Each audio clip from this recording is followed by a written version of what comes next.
Welcome back to Lariat TV News. This week we have details on a new Arctic research facility sponsored by Baylor. I'm Irma Peña. And I'm Jacob Stowers. Before we get into that story, a Baylor professor was arrested on domestic violence charges. Baylor philosophy professor Robert Reed was arrested last week on an assault family violence count, which is a Class A misdemeanor in the state of Texas. Police say that Reed grabbed and twisted his wife's wrist in anger after she sarcastically laughed during a dispute the couple was having. Baylor spokeswoman Lori Fulgerman says the university is aware of the arrest but will not comment further on the personal matter. Reed declined to comment. Vice President and Provost Dr. Nancy Brickhouse announced she will step down July 31st, marking an end to her 7-year tenure at Baylor. Dr. Lee Nort, outgoing Dean of the College of Arts and Sciences, will serve as the interim Vice President and Provost upon Brickhouse's departure. Brickhouse was a champion of Baylor's strategic plan, Baylor in Deeds, which launched in 2024 and will direct the university through 2030. Following a year-long sabbatical, Brickhouse will return to Baylor's faculty to focus on teaching. Baylor University is now home to groundbreaking Arctic research that can shape the future of our military and national security infrastructure. LTVN's Jacob Stowers went to the Arctos Research Center to see what is happening. The Arctos Research Center, housed in the brick behind me, is making groundbreaking discoveries into how our warfighters interact with cold climates.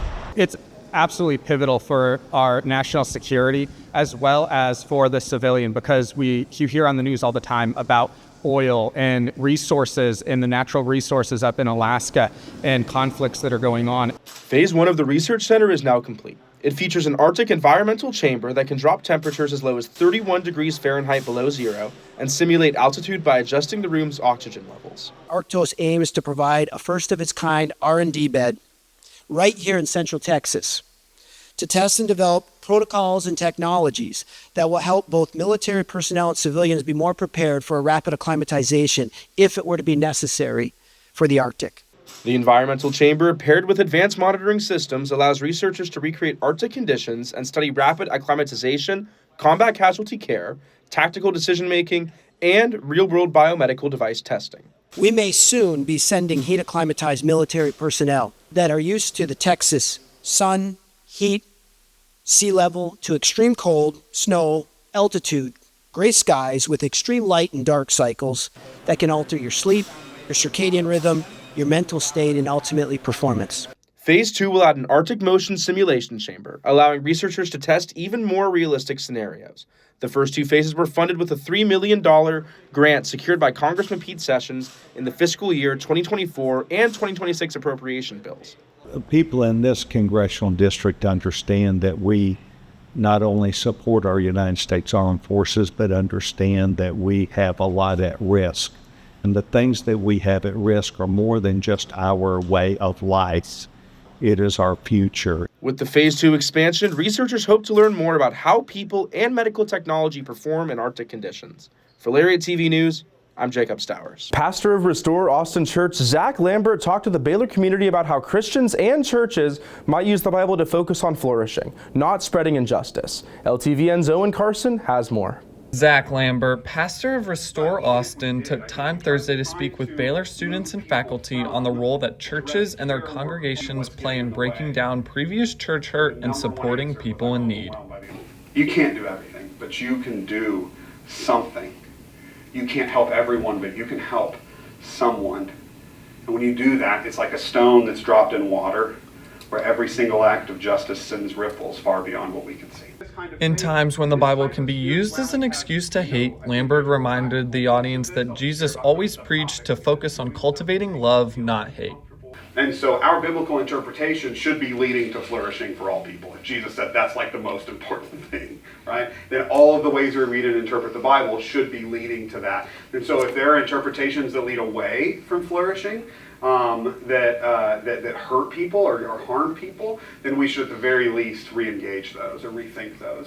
Lambert also discusses the impact and influence of bringing churches into non-Christian organizations, breaking down stereotypes that people may believe from their previous experiences. In churches, and so for us to be able to be in those spaces and be a model of Christianity, or like here's a church, or here's a pastor, or here's a Christian that is not like these things that I've seen online or in the news media or whatever. They're actually much more kind of just focused on following Jesus and supporting people. I think that makes a really big difference. For Lariat TV News, I'm Owen Carson. Dia del Oso is one of Baylor's longest-standing traditions, bringing students together for a day of food, activities, and campus-wide celebration. Riley Painter takes us to the Day of the Bear. Dia returned to Baylor University Tuesday with live music, food trucks, games, and activities across campus. The annual tradition takes place each April, giving students a day to celebrate the end of the school year together. Dia really is just an event for students. The goal of it is to give students a day off. We know that coming out of spring break and winter break and Thanksgiving break, there's a lot of time off. That the last part of the semester that can sometimes really just drag on. There isn't something for students. So our goal was to add on a tradition, and it's been around for close to 100 years. So it's been going on for a really long time. And Dia offers students across campus the opportunity to step away from their daily routines and take part in a tradition open to everyone. We try to get a very wide variety of different events and place them different places. Like we have some inside. If you don't want to go outside, you can just do the stuff in the sub.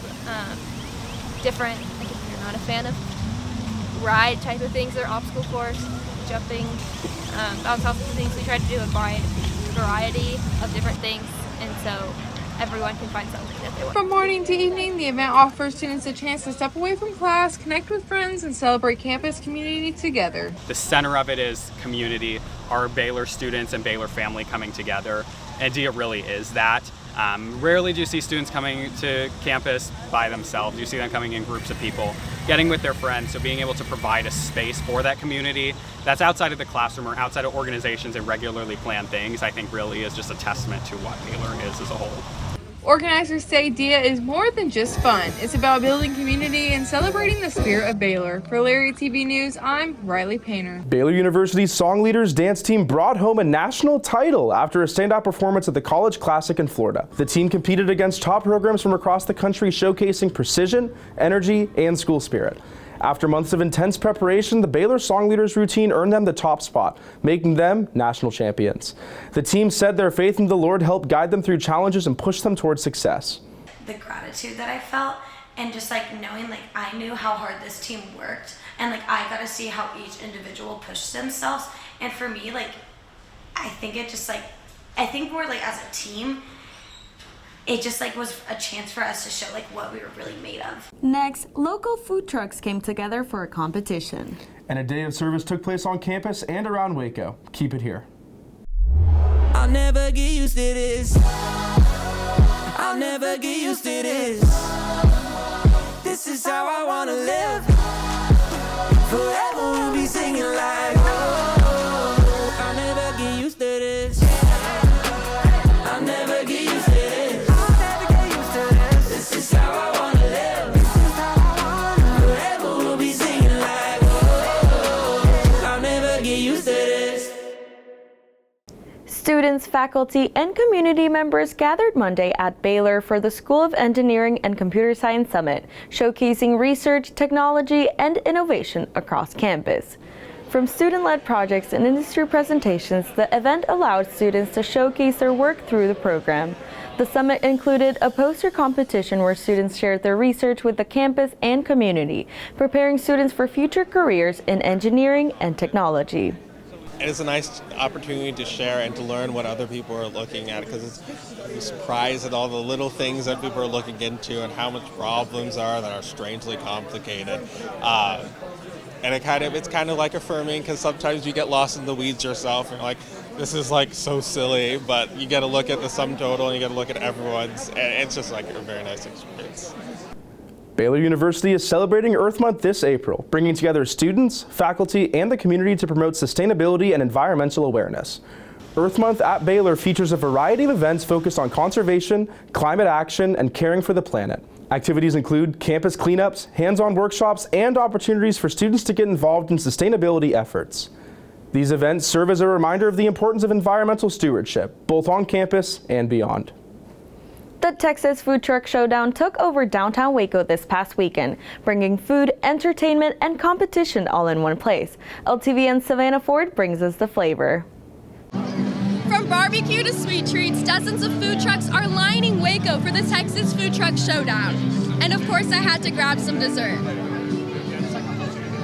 The event brings food trucks from across Texas to compete for top titles, including Best Savory, Best Sweet, and a fan favorite, People's Choice Award. Yeah, so this year is extra special for us because we have our 10th Tasty Year is what we're calling it. So we've been doing this for a decade now. Our trucks have gotten stronger in competition. The showdown has grown over time, adding new attractions and activities, including their four-legged friends. We've grown in numbers. Our vendors are growing. This year we've added a doggy derby, which is so fun. There's so many dogs. It's so cute. So we'll be giving people awards and dog awards this year. So super exciting. But for many attendees, the event is about more than just food. It's about the experience and community. Oh my gosh, it's very nice and inviting. Like we asked one of the volunteers, where to go, what to do. And he was very, warm and welcoming and extremely kind. So it's pretty cool. And while the day comes to a close, winners from the competition will be announced on the Texas Food Truck Showdown's Instagram and Facebook pages. For Lariat TV News, I'm Savannah Ford. Political polarization has been steadily dividing the country recently, and for professors at Baylor University, it presents a unique problem to figure out how to incorporate political events into their teaching. For one Baylor professor, political discussion involves civil discourse. Giving students an opportunity to discuss these topics is important while keeping conversations respectful. Professor Ann Ward from the Political Science Department says she understands the impact that social media may have on students and their discussions. Ward hopes for more positive conversations to ensue, even in a polarizing environment. Student athletes from across Central Texas came together for a Special Olympics track and field meet focused on inclusion and community. Maren Small has more details. At Midway High School's track, athletes from 3 Central Texas districts are going head-to-head today. But for many here, it's not just about competition, it's about celebrating ability, inclusion, and community spirit. The Special Olympics brings together students of all abilities to compete in events like running, relays, and field competitions, creating opportunities for teamwork, confidence, and belonging. It makes me feel very joyful, for him to have a community that he could go to, as a parent as well, to meet other parents, get to know people, and it means a lot to me. Athletes take pride in every race, throw, and finish, showing that while competition drives them, it's their friendship, fun, and support from teammates and the community that makes the experience truly meaningful. My favorite part of being here is probably hanging out with my friends, where you hang out with them and where you help them and support them, and it was awesome. Basically, I hope I will win a 100-meter run. For many families, events like this go beyond medals. They create a space where students are seen, supported, and celebrated both on and off the track. At the end of the day, they're still regular kids. They just have a disability. So why not? Just because their disability just because they have a disability doesn't stop them from doing normal stuff that a normal kid could do.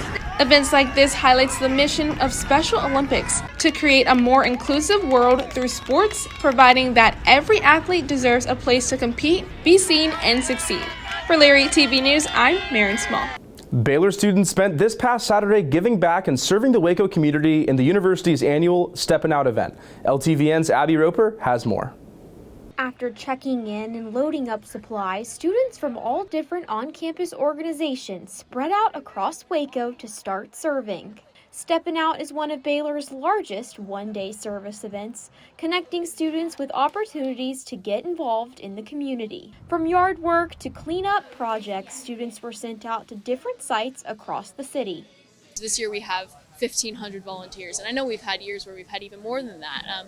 And so it's just really awesome to know that Baylor students for 40 years have all been a part of this one service day. And what we do here isn't just like for today or just for Waco for one day, but it's just going to continue to foster this relationship that we have kept up so well. And so, yeah, it's really great. The day is dedicated to giving Baylor students an opportunity to connect with and give back to Waco through different hands-on projects. It's awesome being a freshman. This is my first year starting this tradition. I want to keep on doing this until I'm a senior. I feel like it's a really good opportunity to help those in need in Waco. People that serve us, we want to give back and serve them. So it's a really big opportunity for sure. For those involved, the event is about more than just volunteering. It's about making a difference in others' lives. just to continue to foster those like neighborly relationships with the Waco community. I mean, they love us here so much that we just want to extend that back and just give in any way that we can. Obviously, we live in a place where there is so much need. And so being able to actually go out and notice that and to, I don't know, have action on that is to, I don't know, just love them even more. 4 decades later, Steppin' Out is still having a lasting impact in Waco, uniting Baylor students and the broader Waco community for a day of service. For Lariat TV News, I'm Abby Roper. Coming up in sports, we check in on men's tennis as it battles in Florida for the Big 12 tournament. And we look into baseball's extra innings win over UTSA. Stay with us for all your Baylor athletics news.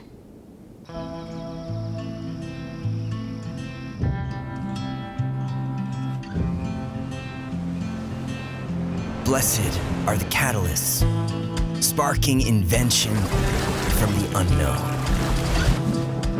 Strong are the generous, taking up the call to serve the world. Needed are the peacemakers, seeking common ground for the common good. But don't worry, you can still be fierce on game days. The work you do is faith in action, fueled by the light burning inside you. The world needs who you were made to be.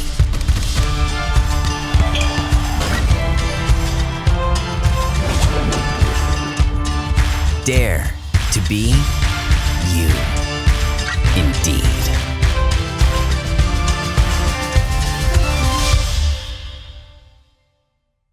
Men's tennis is currently in the midst of the Big 12 tournament as the team seeks to end the season with an exclamation mark. The Bears ended conference play with a 6-2 record. The team beat 6-seed Utah 4-1 Thursday to move on to the semifinals, where we'll take on 2-seed TCU. When Baylor and the Horned Frogs took on each other last, TCU got the best of the Bears, beating them 4-1 earlier in April to end the regular season. Baseball ended Tuesday night in thrilling fashion. Brooke Cranford was there to bring you all the action. Baylor baseball walks off UTSA in a close 10-9 win in 12 innings Tuesday. I mean, a game like that, we had, 10 or 11 pitchers that came in, and all of them did their job very well. And that's how you keep the people in the field and the people in the dugout, that's how you keep them locked in a game like that. And them just coming out doing their job, performing really well, I mean, that was huge for us.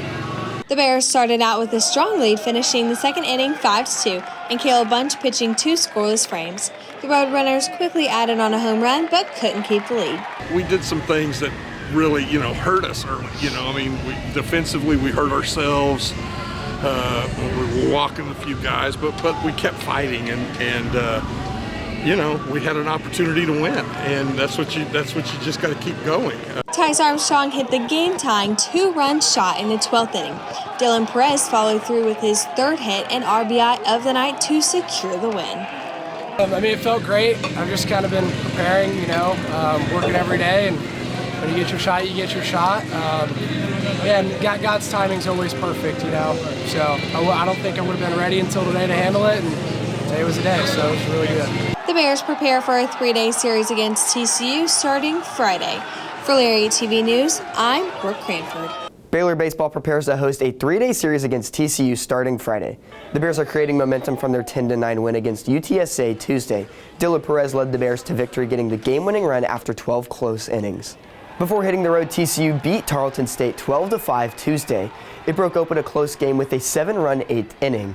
The last time these two teams met was last April when the Bears took a 6-3 win to keep from being a shutout series. Honestly, I think it just shows a lot of fight.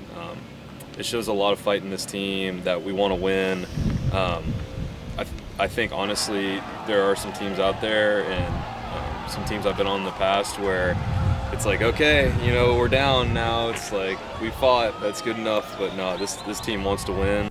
Softball took on Texas A&M in a midweek contest on home turf. I was there to cover the Bears fight. Softball lost 10-3 against Texas A&M Wednesday. The Aggies scored 6 runs to open the game, padding their way through the game to handle the Bears in 7. They scored 6, and there was never a doubt in our mind that we couldn't have came back because we've competed in a bunch of games. And yes, it's difficult and it's hard to lose, but we know we're growing as a team. The loss added to Coach Glenn Moore's frustration over the last couple games, knowing the team's position in conference standings after lackluster play through half of the conference schedule. Do or die for us right now. You know, you've got to win ball games. We've got nine games left in conference, and we've got to, first of all, win 3 more to finish above 500, and then we've got to win the right ones and more than that to go to postseason. Just make sure we stay in the Big 12. We're in 6th place right now, I think. So we've got a lot of work to do this weekend. Is pivotal for us. Baylor will stay at home this weekend to take on the Utah Utes in search of the team's first home win since the start of April, when the Bears won a Friday game over Houston. For Lariat TV News, I'm Aiden Richmond. Softball looks to put an end to its 3-game losing streak this weekend as it hosts Utah. The Bears have run into major struggles as of late, dropping 6 of their last 7 games. They will look to turn it around this weekend against a Utah team that has seen struggles of its own, losing its last 3 Big 12 series. Baylor currently sits at 6th place in the conference with a 7-8 record with just 3 series left in the season. We got to get back on the winning track, and I think we're playing better overall. We're not putting complete games together, and we're certainly shooting ourselves in the foot, but we're less bullets in our gun now, so we're not shooting ourselves as often. And you know, I think Utah is playing well right now, but both of us are in a position where we need to win ball games, so I'm expecting an exciting series. But yeah, I don't think I could put more emphasis on the importance of this weekend. Football held a spring practice session Thursday, and Charlie Cole brings more from the field. Football is continuing its spring practice schedule in preparation for the 2026 season. Baylor's special teams units are looking to build on a positive 2025 season.